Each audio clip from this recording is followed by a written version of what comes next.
আসসালামু আলাইকুম। বর্তমানে একটা ভাইরাল নাম জাহিন রোহান রাজিন। ইউটিউব বলেন, ফেসবুক বলেন, যে কোনো প্ল্যাটফর্মে ঢুকলেই আগে এই নামটা ভেসে আসছে জাহিন রোহান রাজিন। কে এই জাহিন রোহান রাজিন? আসলে এনাকে হয়তো আগে কেউ চিনত না, তবে ক্লিন্টন গ্লোবাল ইনিশিয়েটিভ মঞ্চে যখন তার উপস্থিতি লক্ষ্য করা যায়, তখন থেকে এই নামটি খুব ভাইরাল। জাহিন রোহান রাজিন হাইড্রোকো প্লাস কোম্পানির প্রতিষ্ঠাতা। এটাকে আগে মানুষ না চিনলেও এখন তিনি খুবই ভাইরাল, কারণ জাহিন রোহান রাজিন যখন ক্লিন্টন গ্লোবাল ইনিশিয়েটিভ মঞ্চে ডক্টর মোহাম্মদ ইউনূস ভাষণের পরে তার ব্যক্তিগত সহকারী মাহফুজ আলমকে মঞ্চে ডেকে নিলেন, তখন মাহফুজ আলমের সাথে জাহিন রোহান রাজিন নামের ব্যক্তি মঞ্চে উপস্থিত হয়ে যান। আর তখনই এই ব্যক্তিকে মঞ্চে উপস্থিত হতে দেখে সমস্ত লোকই প্রায় হতবাক হয়ে যায়, কারণ কে এই ব্যক্তি যিনি অনুপ্রবেশ করলেন, অপ্রত্যাশিতভাবে প্রবেশ করলেন। আসলে ইনাকে তো ডক্টর মোহাম্মদ ইউনূস ডাকেননি, তারপরেও ইনি মঞ্চে প্রবেশ করলেন। যেহেতু আন্তরিকতার খাতিরে হয়তো অথবা কোনো বিব্রতিকর পরিস্থিতিতে না পড়তে হয়, যার কারণে ডক্টর মোহাম্মদ ইউনূস তার সাথে কুশল বিনিময় করলেন, তার সাথে হাত মেলালেন। কারণ কোনো মানুষকে সামনে থেকে কোনো বিব্রতিকর পরিস্থিতিতে আসলে ফেলা উচিত নয়। তবে এই প্রসঙ্গে অনেকে অনেক কথা বলেছেন, এবং ডক্টর মোহাম্মদ ইউনূসের যিনি ব্যক্তিগত সহকারী আছেন মাহফুজ আলম, তিনি তার নিজের ফেসবুক ভেরিফাইড ফেসবুক অ্যাকাউন্টে একটা পোস্ট করেছেন, যেখানে তিনি উল্লেখ করেছেন জাহিন রোহান রাজিনকে নির্দেশ করে, অর্থাৎ জাহিন রোহান রাজিনকে ইন্ডিকেট করে তিনি একটা পোস্ট করেছেন, যেখানে তিনি লিখেছেন যে কোনো ফ্যাসিবাদ ব্যক্তিরা উদ্দেশ্যমূলকভাবে তাকে ওখানে পাঠিয়েছেন। অর্থাৎ তিনি হয়তো কোনো মানুষের প্ররোচনায় বা ফ্যাসিবাদ গোষ্ঠীর প্ররোচনায় ওখানে উপস্থিত হয়েছেন। তবে এ সম্পর্কে জাহিন রোহান রাজিনও কিছু কম বলেননি, কিন্তু তিনিও এ সম্পর্কে ফেসবুকে এসে, ইউটিউবে এসে বিভিন্ন ধরনের তার মন্তব্য করেছেন, সেগুলো আমরা শুনেছি। জাহিন রোহান রাজিন বলেন, আসলে মানুষ জন্ম থেকে আওয়ামী লীগ করে না, হয়তো মূলত আমার নানা আওয়ামী লীগ ছিল, এই জন্য আওয়ামী লীগের নেতা ছিল, এই জন্য আমি এতটা ট্রোলের শিকার হচ্ছি।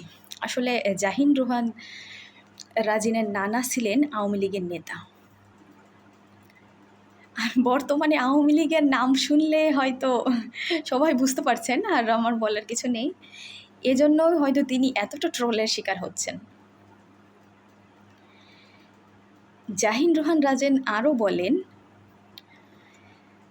আমার নানা 1972-তে যখন যুদ্ধ করেছিলেন, তিনি ছিলেন একজন ফ্রিডম ফাইটার।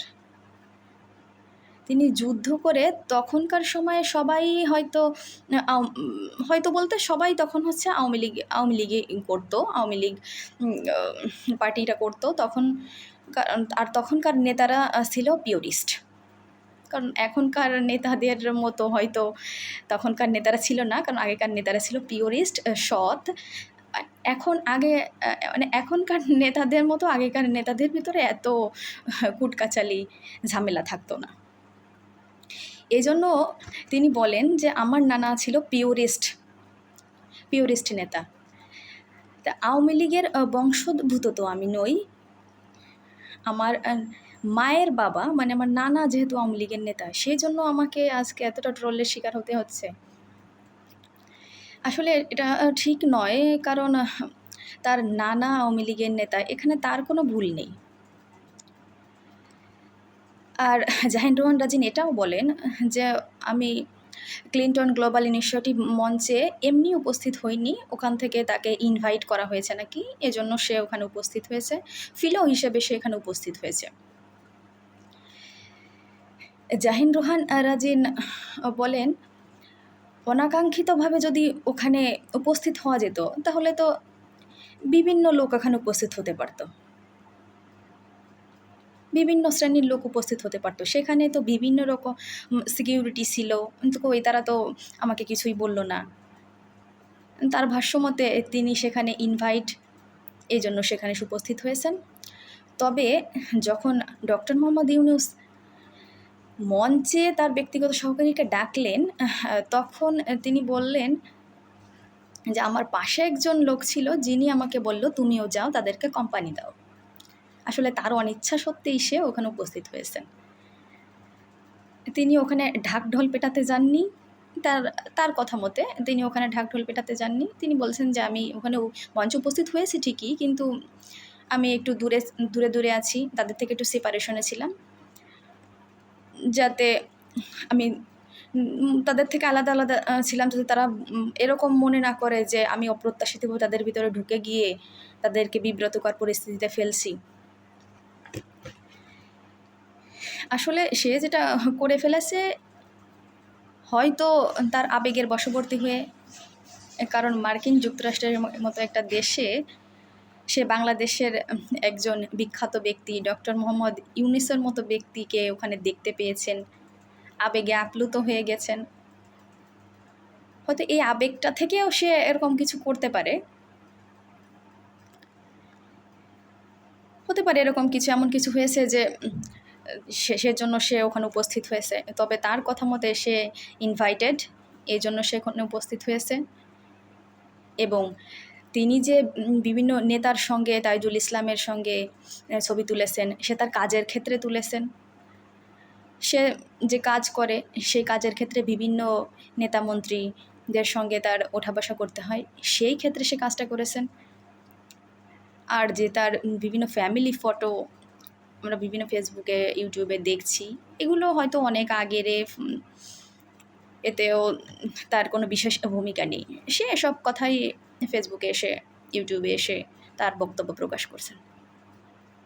আসলে কোনো মানুষকে আমি আমার ওপিনিয়ন থেকে বলছি, কোনো মানুষকে এভাবে আসলে ছোট করা উচিত নয়। কারণ সে হয়তো এরকম হতে পারে যে ডক্টর মোহাম্মদ ইউনূসের মতো একটা ব্যক্তি যেখানে আছেন, আর সেখানেও জাহিন রোহান রাজিন আছেন, সে হয়তো আবেগে চলে গিয়েছেন ডক্টর মোহাম্মদ ইউনূসের সাথে কুশল বিনিময় করতে, এরকম হতে পারে।